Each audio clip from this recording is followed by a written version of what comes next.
Throwdown Nation. We are live. It is a Thursday night.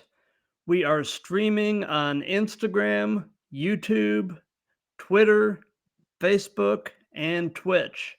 And tonight we are throwing down with a guy who is the man in charge inside of the squared circle, the dude in the stripes, the guy who has to try to bring some semblance of order to the chaos that is professional wrestling. From the great state of Florida, Referee Todd Harris. How you doing, Todd? Doing good, Matt. Doing good. Awesome, awesome. I'll go ahead and let everybody that's watching this live know that if you have any questions or comments, go ahead and put them in the chat, and we'll do a short viewer Q&A session at the end, and all questions and comments will be read and answered. So we'll go ahead and start with the first and most obvious question, Todd, and that is, how long have you been refereeing? I've been refereeing about 20, maybe 20 years. About yeah, seems longer but shorter. But Gotcha, gotcha. So did you ever actually consider wrestling, or have you wrestled? yeah, in early 2000, I had a couple matches here and there, um, but felt like my utilization in the squared circle would be more relative with being a referee. So yes, this is where my Gotcha. journey begins. So I'm happy for the transition toward being a wrestler to referee. Absolutely. So in terms of both the wrestling and the refereeing, who trained you? Well, to when it really get my feet wet with aspect, I had two trainers. I had a couple guys by the name of Justin Cage or Chris, and I had David Ramos or D Ramos, known him for WXW. So a couple here and there, but generally those are the two that really motivated me to get into wrestling, to really hone my craft and really showed me the different aspects of how it works in the ring and using my utilization and growing that knowledge as a Got, referee. gotcha. So, have you been a fan of this stuff pretty much all of your life? And if that is the case, what is your earliest wrestling related memory? Early, well, I got my love for wrestling from my sister who passed away about 3 years, about maybe 4 years ago with from I'm cancer. sorry. So that touch of knowing that she placed in the passion for me about wrestling, but early, uh, my really early memory of wrestling is with Sting when he was in the Four Horsemen. Oh yeah, So when yeah, he got like betrayed out of the Four Horsemen, like one of my relatively related oh yeah. memories about early on memories about That was a wrestling. dark moment. Yeah, I was just captivated about the. I believe he was wearing a really cool button down black shirt, and then I remember the him going to. I believe him going to the ramp with Flair. I believe, but without me like actually looking at it, you know what I mean? Like really picturing, flashback when I was like by 5 or 6, like really looking into it. Right. Yeah. I've told a lot of the other guests on these. I've been a fan, varying levels of fandom at different points in my life, but I've been a fan since I was around 11, and I just turned 55. So, I mean, I've been following this stuff for 40 some odd years. I A long time. got Yeah. started, like I said, when I was around 11 as a kid in Florida, and I know that you're in Florida as well. What part of Florida are you in? I'm in Orlando. Oh, been to okay. Florida. Okay. Yeah, as a kid for about 7 years, I lived in Satellite Beach near Cocoa Beach, right near Patrick Air Force Base. Mhm. So so yeah, I'm familiar with that part of Florida for sure. Perfect, So, perfect. um, Yeah, I'm a little head back on a little bit of different areas of Florida, but yes, I know that the Concord area. gotcha. So away from wrestling, what are some of your other hobbies and interests? Well, mostly a little bit of basketball here and there, playing with a couple friends. Just sometimes if I'm not doing the show on the weekend or doing the regular work, we hit a little local court in the area. Gotcha. So are you originally from Orlando or are you from elsewhere and just ended up in Florida? Yeah, original from Florida, here all my life. So just enjoying the time. I moved around here and there, but I'm normally just coming back to the state, because of theme parks. I like theme parks for a little bit, but yeah, so little roller coasters here and there. Gotcha. Well, if you like theme parks, you're in the right place. I mean, it's Definitely. um so what would you say is besides the theme parks, what is your favorite thing about Central Florida? Not the weather. Not the weather. Uh, no, no hurricanes. No, man. Jeez. But yeah, my favorite thing is just the sun area aspect of a theme park. Besides that, it comes down to various things. But mostly a dislike of weather and or cold. But Gotcha. I like Disney here and there too. But just, yeah, it's Gotcha. good stuff here. But people might have a different aspect. That's just me. Gotcha. So, you know, they say that the best in-ring personas are essentially yourself kind of turned up to 11. And I know that a lot of referees kind of develop their own persona to some extent. So Yeah. tell me a bit about in-ring Todd and kind of compare and contrast him with everyday you. Um, it's it's kind of hard to develop. I guess if I really want to place it, when I was wrestling, I was a little bit of a heel, but kind of Mhm. cocky. But I mean, things calmed down around that time when I was wrestling. So I'm just mostly just humbled to be in this business and just and having fun while I can. The aspect of a referee would just me hide my passion about that's just like the normal people don't see a smile on my face when I come in, but when I'm in the ring, I try to portray that, just bring it down to a little bit more serious. But generally, when I'm not, just happy to be in the venue, just happy to soak in all that energy. To when it's time to go, I'm I'm prepared. So it's just getting and being involved mostly. But Gotcha. So tell us about your very first match that you refereed. How was it? yeah. What were your thoughts going into it, and your thoughts coming out of it, and all Oh that? man, Let's hear about it. got me thinking If now. you can remember the first one. Oh man, let me see. So, so many.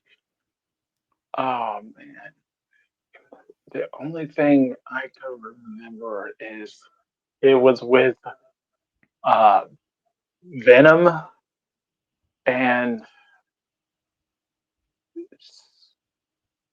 I believe either Joe Woods or Joe Blackburn, maybe. It's like place motion. What was knockout wrestling? Was a promotion called um, Southwick Extreme Wrestling, I believe. Uh, so long ago. But generally, it was just in a place in Coley or in Eustis, where we used to wrestle. I believe that was one of my first matches. But oh man, it's so much, so much has going on since then. I mean, I can't really remember vaguely, but generally, Gotcha. yeah, Well, not yet. we've we've kind of heard about the first match. Now, if you can tell us, about one or two of of your favorite matches that you've been a part of. Um, I'm sure there's some memorable ones. So tell us about a couple of your favorite ones that you've officiated. Well, I've officiated a couple that really got to me when I started working with Atomic Legacy Wrestling or ARW. So that's Yeah, when it started to get really good. But one of my favorites was with the Headbangers and a team with the ALW. That's for the titles. The Headbangers were leaving. Uh, just one of my favorite ones where kind of getting into the mindset with Masha and Thrasher, just trying to see what they wanted to do for the match. They're pretty cool, and they asked me to do something I wasn't comfortable with, but when it really came down to it, I I loved it absolutely. But just me just me getting beat up in a match. right. But one of the really a couple months ago, I had a match um, with Trevor Lee against one of the local guys here, Ariel Dominguez. That one was a pretty good match that I had, dude. Um, um, that's a couple. Oh man, trying to really like think back. Yeah, those, yeah, those are the two that really point out to me. Ariel Dominguez versus Kalisto or Callisto really gave me a good hand in that match. That match was pretty awesome. Yeah, gave me a lot of advice on that. Good things, but yeah, yeah. I know that Gotcha. a couple questions, but here and there. But yeah, those are the ones that really got to me. But it's yeah, yeah, a couple things here and there, but yeah, yeah, Gotcha. One thing I will definitely say, Trevor Lee is insanely underrated. That guy is so talented, and I'm really hoping for good things in the future for him because he's yeah. talented and he seems like a decent human being. Yes, very very cool to meet him, work with him, and I was rooting for him when he got his call up. But yeah, just hopefully everything works out for him as well. Yeah, for sure, for sure. You were mentioning the part about getting beat up, and I know that the infamous ref bumps are part of the job. It kind of comes with the territory. So tell us Hmm. about some of the worst or most interesting ref bumps you've had to take over the course of your career.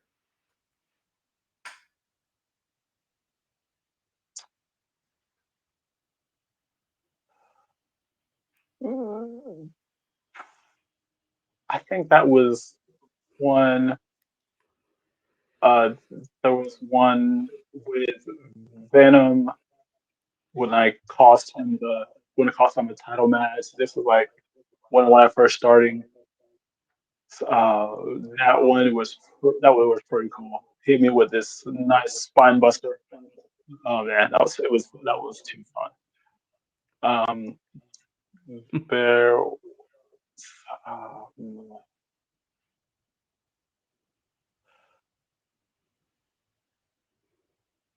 um,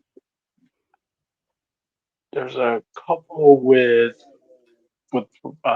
with Jason Dugan. I think we had like maybe two,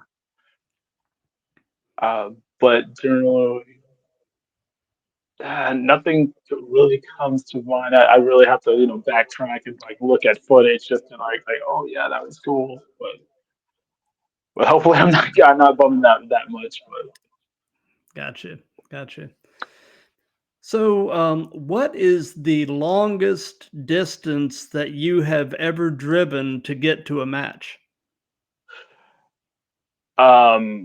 Arkansas, yeah, That's a 12 good little hours. haul from a good little haul from Florida. Yeah, yeah, 12 hours if you're really trucking it. If not, maybe 24 hours. But yeah, fun car ride stuff. But yeah. No doubt, no doubt. So, everybody kind of has them. What would you say is your biggest in-ring pet peeve?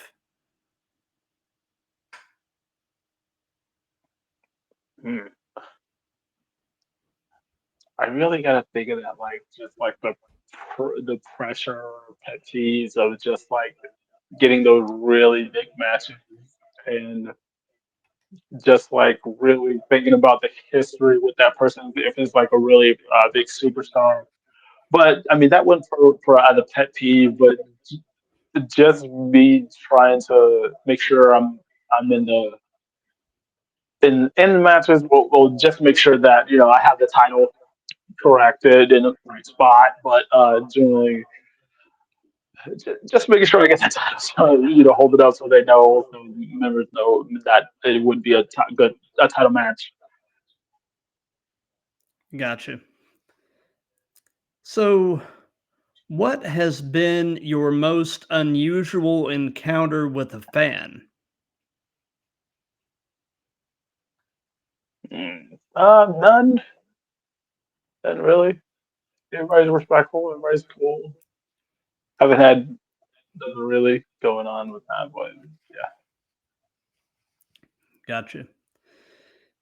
And I know that this happens a lot more than most people realize, but can you share an example of a time where something went sideways during a match and you had to completely improvise?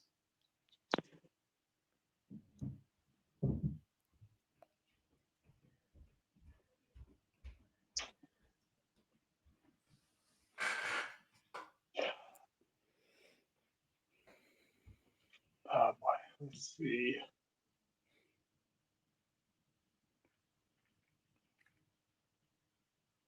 Man, um, improvise.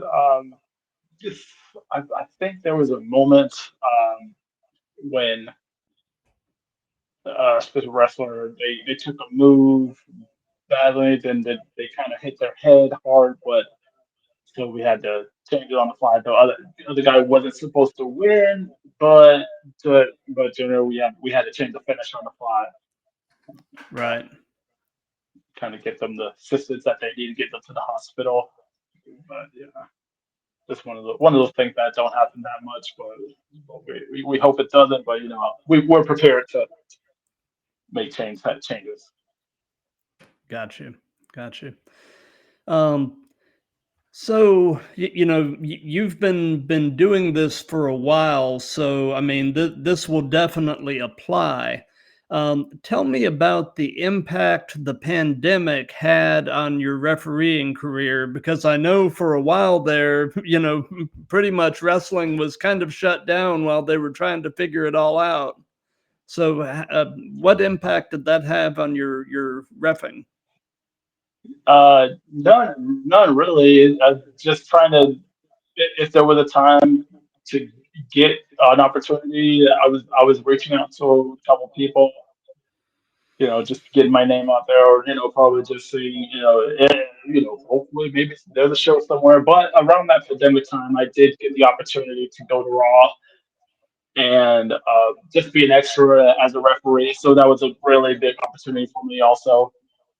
Yeah, so around that Well, time that when they were doing the retribution stuff. oh yeah, Yeah, yeah. so that was a really big Um, one for me. that had to be a pretty big moment. I mean, Oh to yeah, actually get to do that, that's probably definitely on your career highlight reel. yeah, yeah. It was.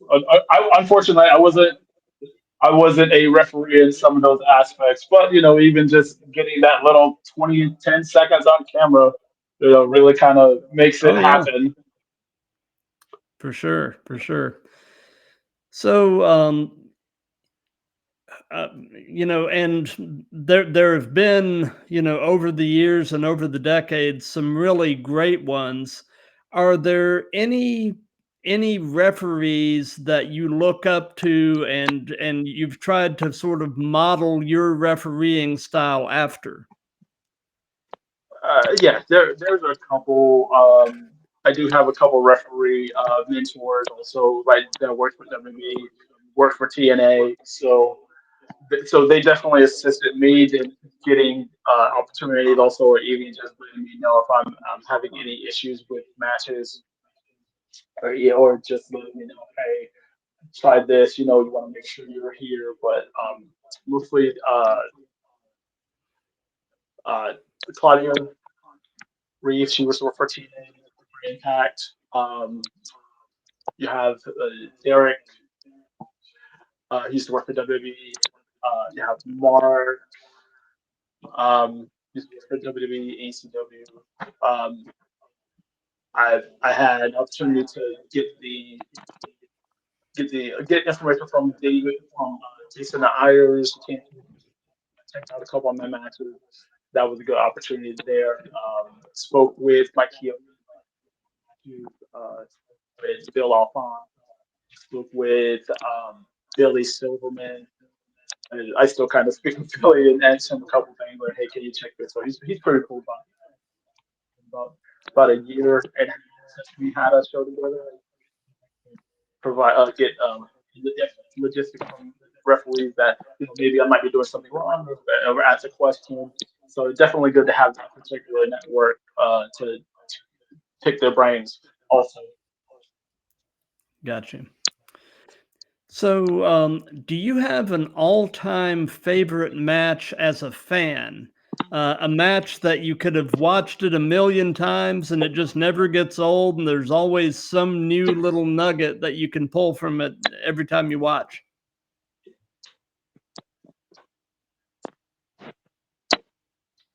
Yeah, um, I believe SummerSlam 2002 Triple H versus Shawn Michaels. I may be wrong on the dates, but mostly that match was when Shawn Michaels came back from his back injury and Triple H had a little attack on him, and they had one hell of a match. So that's one of my favorites. Uh, Cena, CM Punk, Money in the Bank. It was 2011. Yeah, Gotcha. Your that was your Bill Ross. audio is your audio is kind of cutting in and out right now. I'm having a little trouble Uh, hearing you. are you gonna hear me now? Yeah, I can hear you now. Uh, oh, I think I had my. Oh, all right, perfect. Returning back. Just trying to my connection is trying to see if it connects back. Okay, but Gotcha. yeah. So yeah, I was saying that mostly the Undertaker matches with Shawn Michaels are some I do like also. And as I said before, CM Punk and John Cena, Money in the Bank, most and the Shawn Michaels and Triple H match from SummerSlam. Gotcha. Gotcha. So, do you have a favorite venue that you have refereed in? And on sort of piggybacking on that question, is there a dream event for you that you would love to be able to referee at? Oh, yeah, always wanted to do something with Madison Square Garden, smack it there. Even with my local arena at the Kia Center, just always referee there as something also. So you never know, but definitely something I would like to do. Got you. Got you. So, what are your thoughts on the current state of the wrestling business? Um, I think it's doing pretty dang good right now. They definitely have some hungry individuals out there with the WBID. I think that's going to make a lot of opportunity for those who get in. You know, and definitely a good thing. And it should have been implemented long ago because there's definitely a lot of talent out there. Yeah, For and sure. and some people get opportunities that some will be lucky to have, but definitely something that can it's going to motivate a lot of people. Absolutely. It's like I said, I've been following this stuff for 40 some odd years, and I've got to say that right now is one of the most exciting times to be a fan that I can remember. Uh, just because like you said, there are so many great companies now, so many places for guys to hone their craft and work and actually make money, doing wrestling. And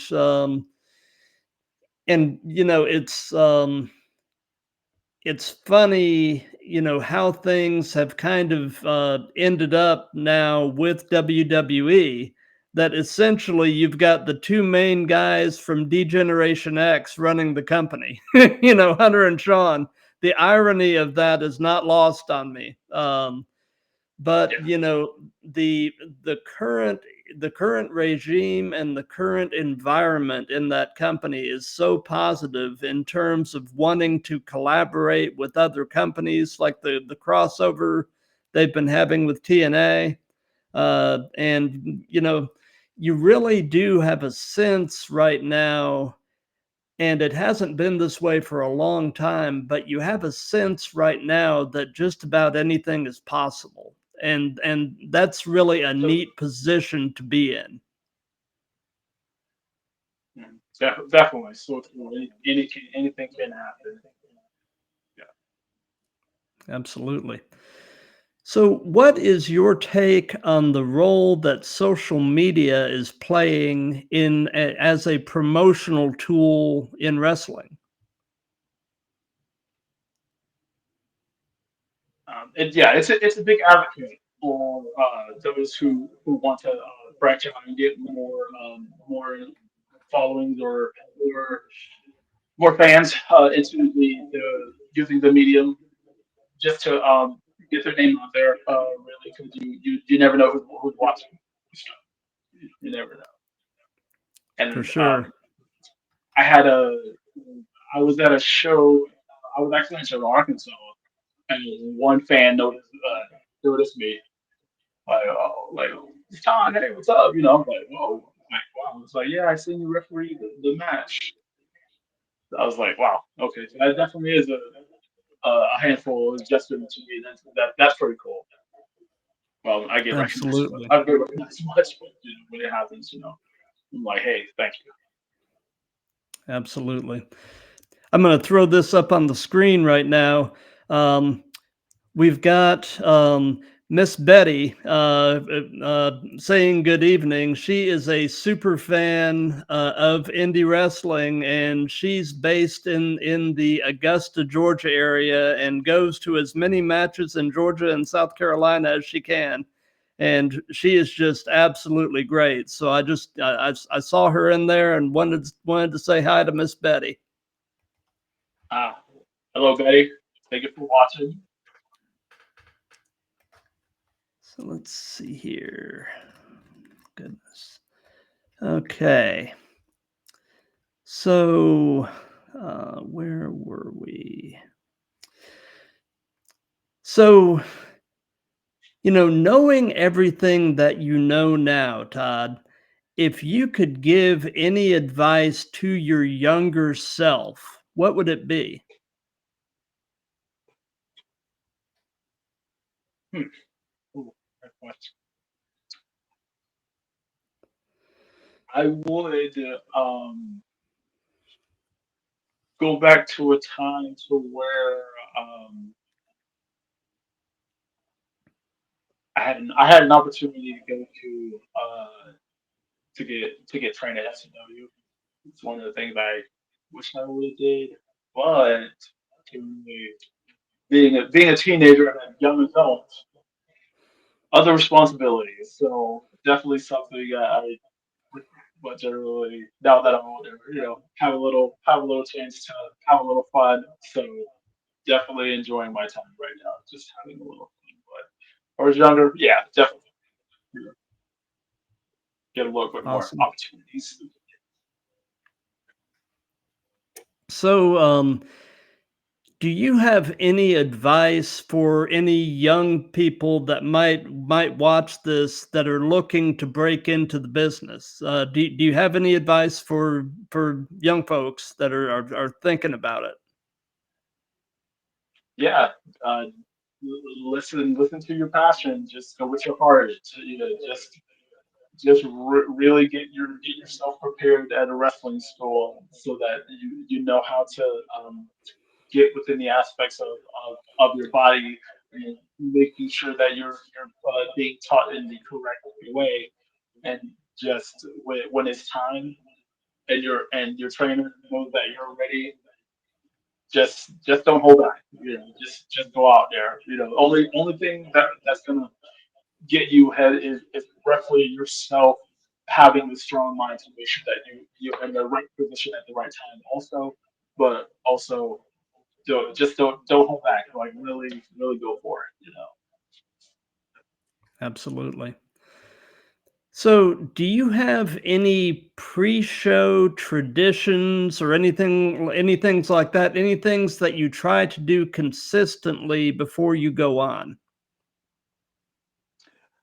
uh not really. I kind of like stretch before every match, rest up, stay dehydrated. But mostly just speak to the wrestlers of their what happened, just to make sure everything goes it's good to go. But really, no, not really. Just it's like a time of where I don't really stress. Just just having fun within the aspects of the moment. Gotcha. Well, one of the most controversial refereeing situations in history was the old Montreal screw job. Um, have you ever been in a situation storyline wise where you've had to do something dishonorable as a referee in order to advance a storyline? Yeah, yes. There was a time in WXW, maybe a year and a half ago, maybe 6 months ago. I was doing a little storyline with a wrestler named Taro Ganzi, and we were he was doing something a little bit very controversial at that time, and I was supposed to be his second referee, and there was a time when I needed to cheat for him on a couple matches. So yeah, there's a time that I have a little fun when the opportunity happens. Promoter definitely hey, can you do this? I'm like, sure, absolutely. Every time I get a time to shine, just wanted to just like, oh hey, here we go. It makes it a little bit more fun for me. But yeah, but yeah, Gotcha. very cool to do things like that. For sure. So, something that we've done in all of these, and it's just been kind of a fun thing, is we've let the current guest pose a question for the next guest. So last Hmm. night I had a guy from here in Georgia who is a ring announcer. His name is Alex Amaya, and he is the voice of Phoenix Wrestling Experience out of Augusta, Georgia, the PWE. And he posed this question, and it's just kind of an off the wall question, but it's Okay. hilarious and it's kind of fun. And that is, would you rather fight one horse sized duck or 100 duck sized horses? Oh man, intriguing. Uh, I would go with the one because my odds of winning might be a little bit more, but very interesting. Yeah, And I since, one on keep it 101. well, since this is a series, do you have a question that you would like to pose to the next guest? And I can go ahead and tell you the next guest is going to be this coming Monday, the 25th at 7 p.m. Eastern. I've got a wrestler from right here in the metro Atlanta area of Georgia by the name of the King of Fades, Jay Tyler. So it doesn't have to be specific to him necessarily, but is there a question that you would like to pose?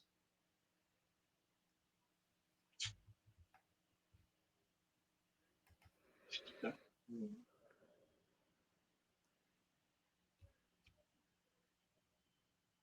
Hmm. Thank you. Yeah.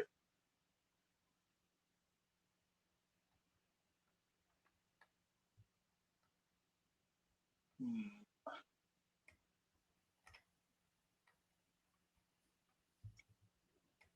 Um, Nothing comes to mind. That's fine. I mean, You it know, could be just, hey, give me a follow on Instagram. Hey, hey, would you like to follow? I don't know. gotcha, gotcha. So we're getting toward the end of things. So do you have any upcoming shows or anything at all that you'd like to give some hype to? Yes. Got one show coming November 30th. Next level three, with Atomic Alexi Wrestling.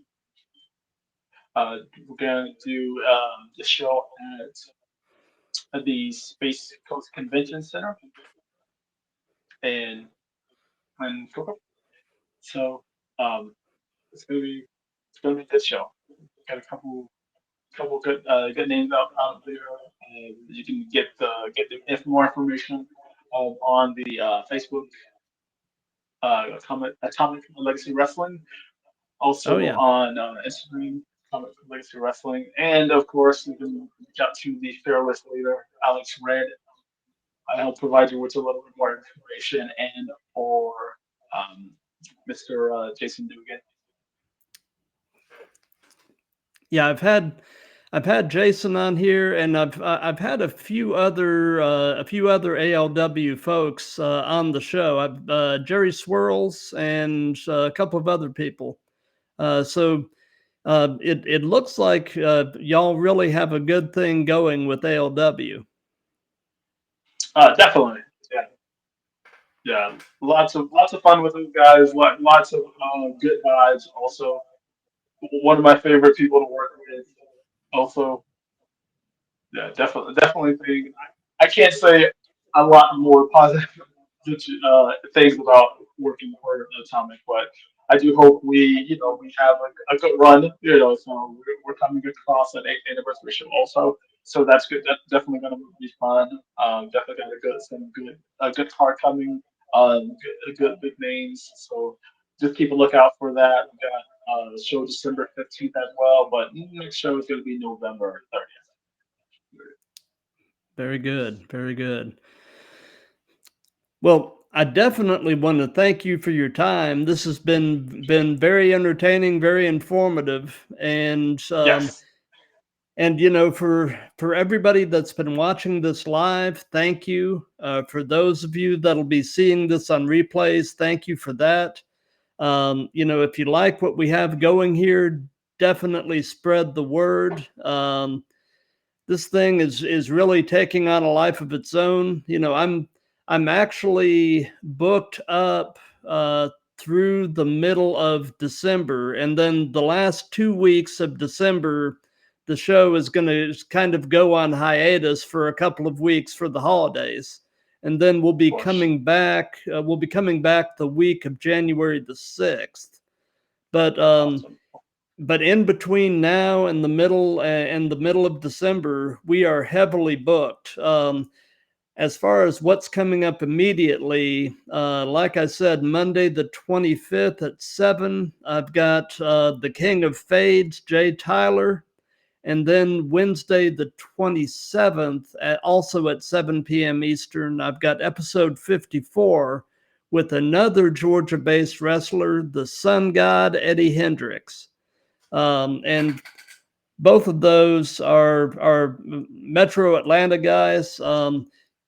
Just to give you a rough idea of my geography, I'm about 35 miles northeast of Atlanta.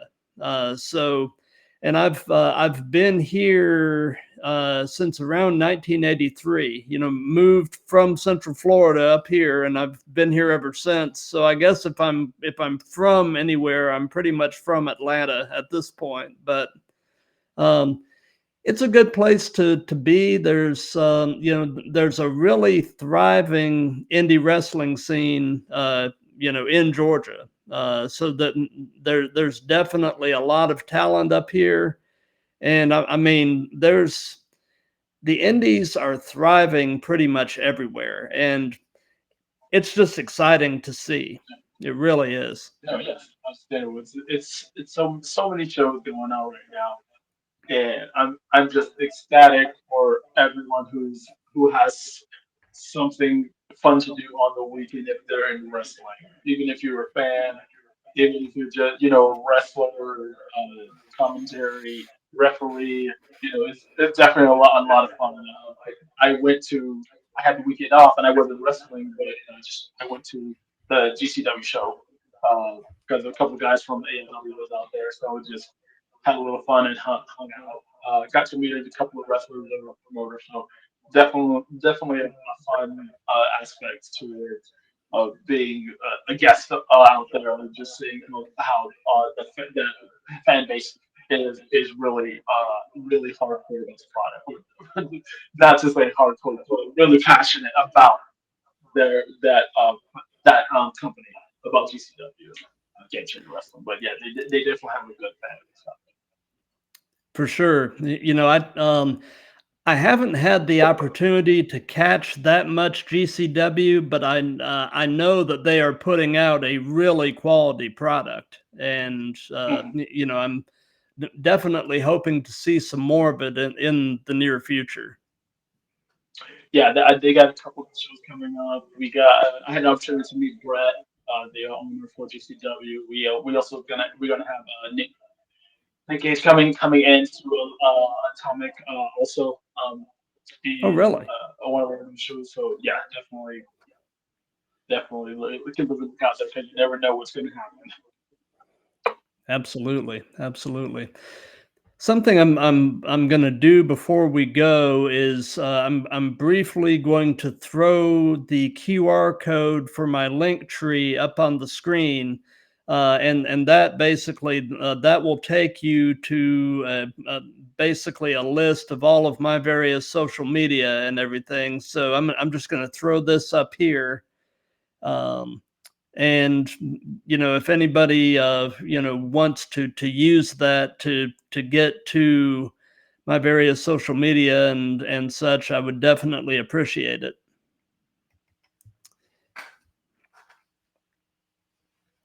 And like I said, Todd, thank you for your time. This has been absolutely great. You are now a part. You now can consider yourself a part of the Throwdown family, and you have a standing invitation to come back anytime. No problem. Getting to pick the brain of a referee is always interesting. I actually had another referee on a few months ago. Uh, I had a guy from out in Utah.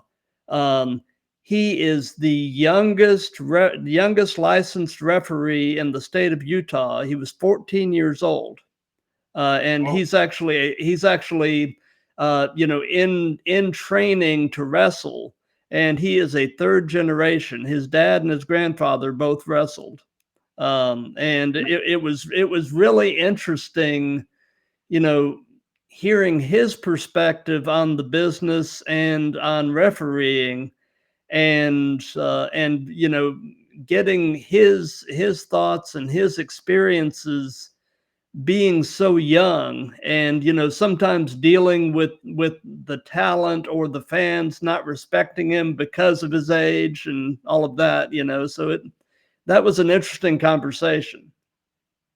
Yeah, no, you can't really deduct knowledge from age, just depending on how many things that maybe his grandpa or his dad told him, things that we probably not privy to. And it's just good to have that knowledge because you never know, somebody might know a little bit more than you than what you think. But as they say in wrestling, you're always learning. And myself, I think I've had the opportunity to work with a second generation person that works in ALW. His dad refereed. Even with things with him when I first came in, he told me things that I didn't really know. But he gave me a little bit more perspective into knowledge and just looking at stuff at the referee's point of view. So definitely, you can't really think that you know more than someone else who's probably been doing more. But in general, it's fun to just take that knowledge and make it into something, even if someone doesn't know, but you just add it to your repertoire. Absolutely. Well, like I said, Todd, thank you for your time, and everybody have a wonderful night. Like I said, I'll be back on Monday at 7 with the King of Fades, Jay Tyler. And until then, everybody have a great night, a great weekend, and keep throwing down.